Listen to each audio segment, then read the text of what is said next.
صورتوں کو کیا تکنا، آہٹوں سے کیا لینا۔ صورتوں کو کیا تکنا، آہٹوں سے کیا لینا۔ تو نہیں تو پھر تیرے راستوں سے کیا لینا۔ صاحبو، یہ اشعار میرے اردو کے استاد جو ڈگری کالج خانوال میں اس وقت تدریس کے شعبہ سے منسلک تھے، پروفیسر لطیف ساحل صاحب، ان کے یہ اشعار ہیں۔ میں 1984 میں جب گورنمنٹ اسلامیہ ڈگری کالج خانوال میں داخل ہوا تو ہماری کلاس کے جو اردو کے استاد پہلے ہی دن آئے تو انہوں نے اپنا تعارف کرایا کہ میں پروفیسر لطیف ساحل ہوں اور میں کئی کتابوں کا مصنف ہوں۔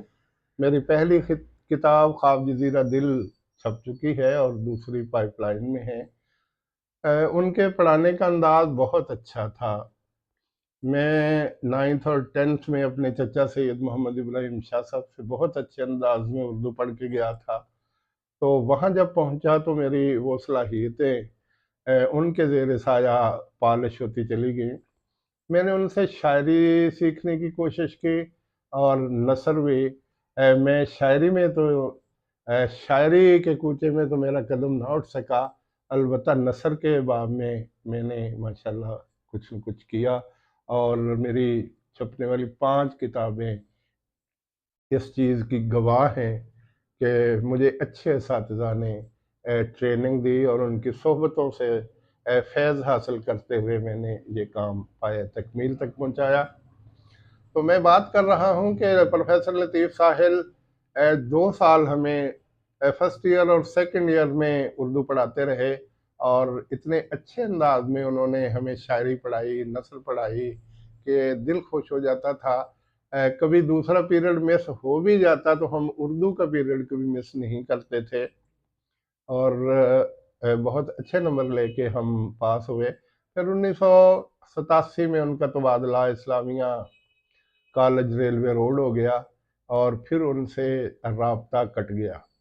ایک بات میں بتانا چاہوں گا کہ جب وہ یہاں تھے تو قربتیں بہت زیادہ تھیں، اور وہ انہی قربتوں کے سبب میں نے ان کو دعوت دی تو وہ اپنی فیملی سمیت ہمارے گاؤں 102 ٹنار آئے، اور بڑے ہی اچھے ماحول میں انہوں نے دن گزارا اور بڑے ہی اچھے ماحول میں وہ رخصت ہوئے، اور آج بھی وہ ان دنوں کو بہت یاد کرتے ہیں۔ لاہور جانے کے بعد میرا ان سے رابطہ نہ ہو سکا، 1987 سے لے کے 2009 تک میرا ان سے رابطہ نہ ہو سکا۔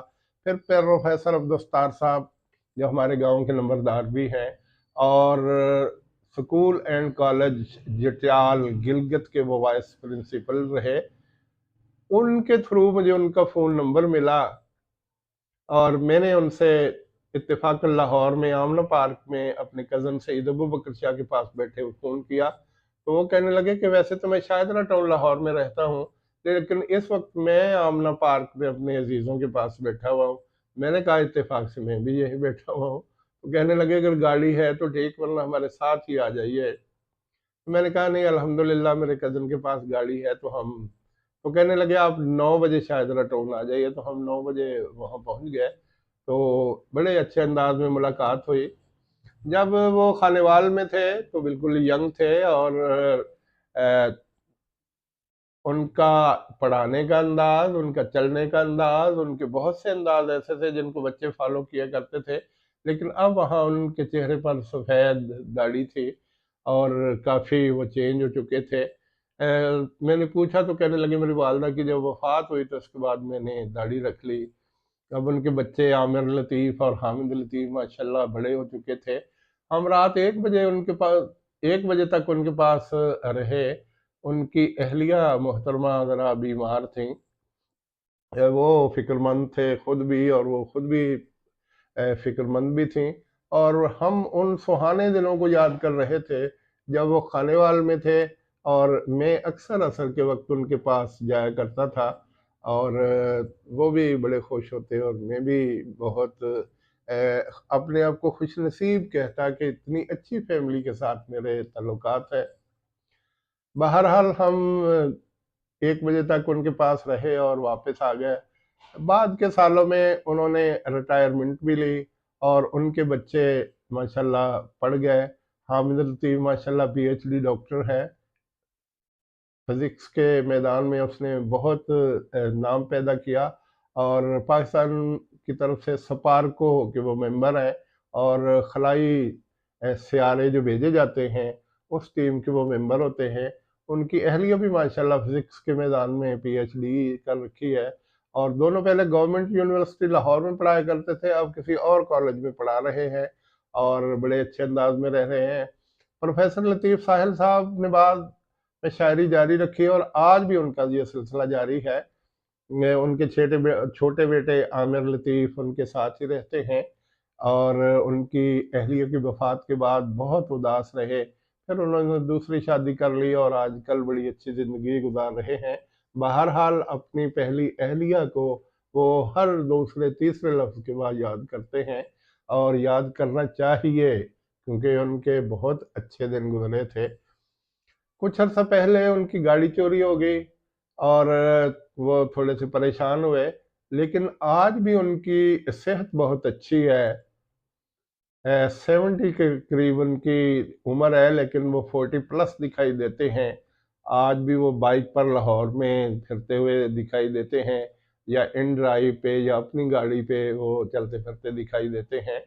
حشاش بشاش ہیں، گورنمنٹ یونیورسٹی میں اردو کے پیریڈ کچھ پڑھا رہے ہیں اور پہلے لیڈز کالج میں تھے، بعد میں اب ایک اور کالج میں ریٹائرمنٹ کے بعد پیریڈ پڑھا رہے ہیں اور بڑی بھرپور زندگی، مشاعرے اٹینڈ کرتے ہیں، ادبی محفلوں کی وہ آج بھی کل بھی جان تھے، آج بھی جان ہیں. میرا ان سے رابطہ رہتا ہے تو حقیقت ہے کہ استاد شاگرد کا جو تعلق ہو وہ بہت قریب کا ہوتا ہے. حقیقت ہے کہ وہ بھی روحانی باپ کی طرح پیار سے پیش آتے ہیں اور میں بھی روحانی بیٹے کی طرح ان سے والہانہ محبت اور عقیدت رکھتا ہوں.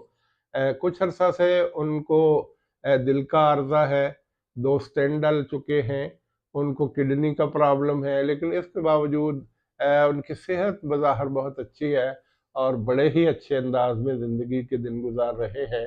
میری دلی دعا ہے کہ وہ اسی طرح اپنے دن گزارتے رہیں. تو وہ اشعار جو میں نے ابتدا میں پڑھے تھے وہ کچھ اور ان کے ساتھ اشعار میں پڑھ کے اپنی گفتگو سمیٹ رہا ہوں. صورتوں کو کیا تکنا، آہٹوں سے کیا لینا، تو نہیں تو پھر تیرے راستوں سے کیا لینا، تو نہیں تو بستی سے دور ہی نکل جائیں، دوسروں سے کیا ناتا، دوسروں سے کیا لینا. تتلیاں بھی چند اپنے، پھول بھی ہیں چند اپنے، اپنا ایک موسم ہے، موسموں سے کیا لینا.